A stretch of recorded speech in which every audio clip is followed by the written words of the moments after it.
Merci d'être avec nous sur Éduc-Info. Votre revue de presse aujourd'hui, c'est avec Mademoiselle Cissé que nous allons vous donner les informations. Bonjour Mademoiselle. Bonjour Monsieur Nyamia. Débutons donc notre actualité avec Yeklo qui nous informe ce mardi 9 février 2021 que 3 élèves ont trouvé la mort par noyade dans le fleuve Nzo. Effectivement, ce samedi 6 février 2021, 3 élèves en classe de seconde ont perdu la vie dans le fleuve Nzo à Guiglo, dans la région du Cavali. Selon les témoignages, ces élèves s'étaient rendus aux abords du dit fleuve pour une excursion. Interpellés par un homme du 3e âge qui tenta de les dissuader pour éviter le pire, les élèves firent semblant de s'en aller et peu après retournaient à l'eau par un chemin détourné. C'est pendant la baignade que le drame est survenu. Toutes nos condoléances aux familles des victimes. Toujours selon Yeklo, le mouvement des instituteurs pour la défense des droits MIDD d'Agboville est entré en grève ce lundi 8 février 2021. Annoncée depuis la dernière semaine du mois de janvier, cette grève est rentrée en vigueur, ce qui a paralysé les écoles primaires à Agboville et à Grand-Maurier. Selon les instituteurs, la grève censée se terminer le 12 février 2021 s'étendra pleinement sur les jours suivants à l'ensemble des établissements primaires du département.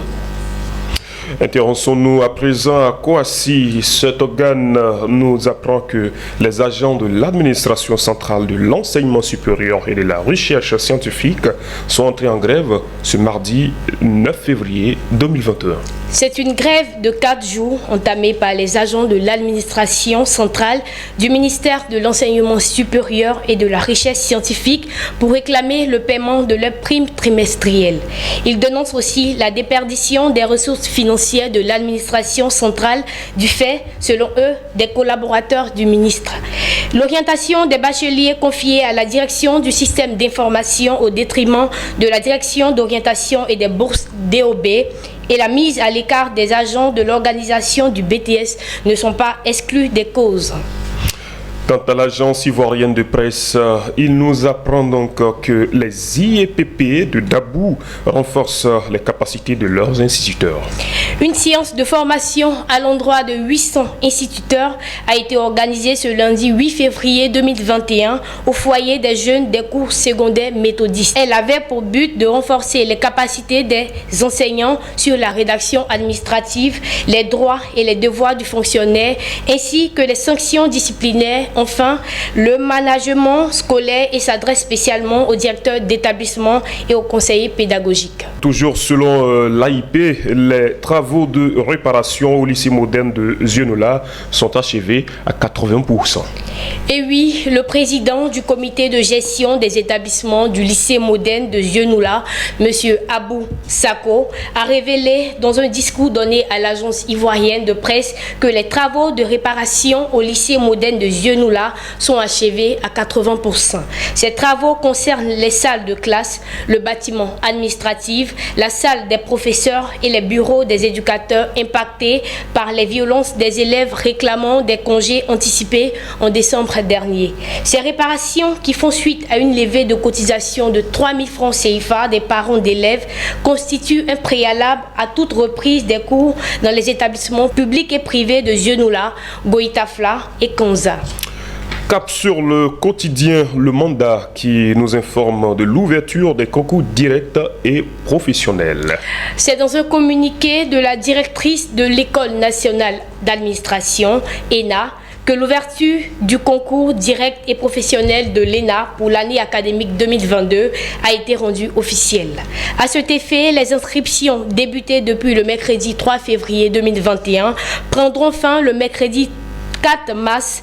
Elle tient également à préciser que ce concours ne concerne que les cycles moyens, moyens supérieurs et supérieurs. La directrice de l'ENA invite également toute personne intéressée à se référer aux différents sites de l'ENA en vue d'avoir des informations approfondies.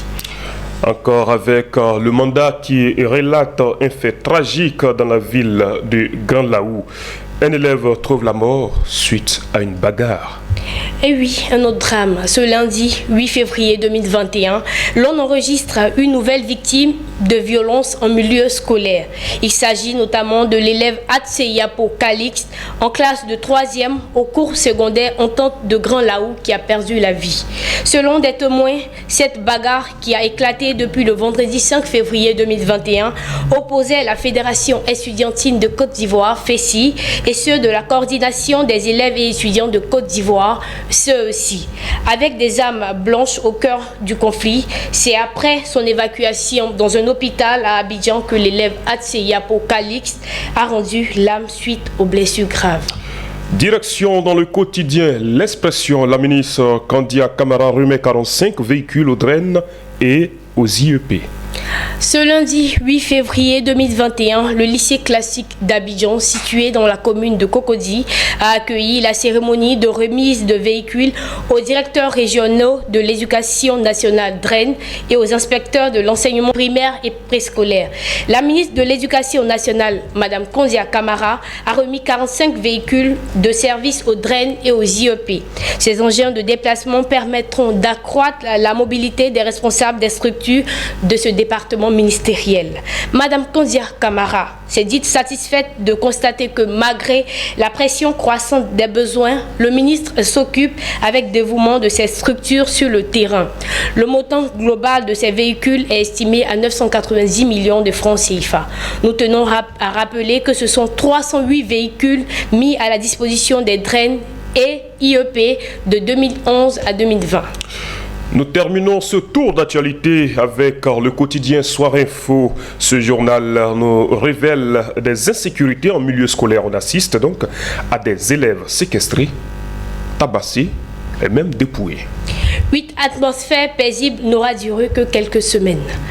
Les enfants en conflit avec la loi, communément appelés microbes, ont repris du service en 2021. Ce vendredi 29 janvier, en bon nombre, ces microbes ont pris position devant un établissement secondaire du terminus de la ligne 11 dans la commune de Koumassi. Malgré la fuite des élèves, ils ont su mettre la main sur une dizaine à qui ils ont fait passer un sacré quart d'heure. Ces élèves ont été tabassés avant d'être détroussés de leurs biens, notamment des sacs et des téléphones portables. Cette agression s'est passée en même temps que celle subie par plusieurs personnes au quartier de Divo et Boston, où les microbes ont fait une démonstration de force.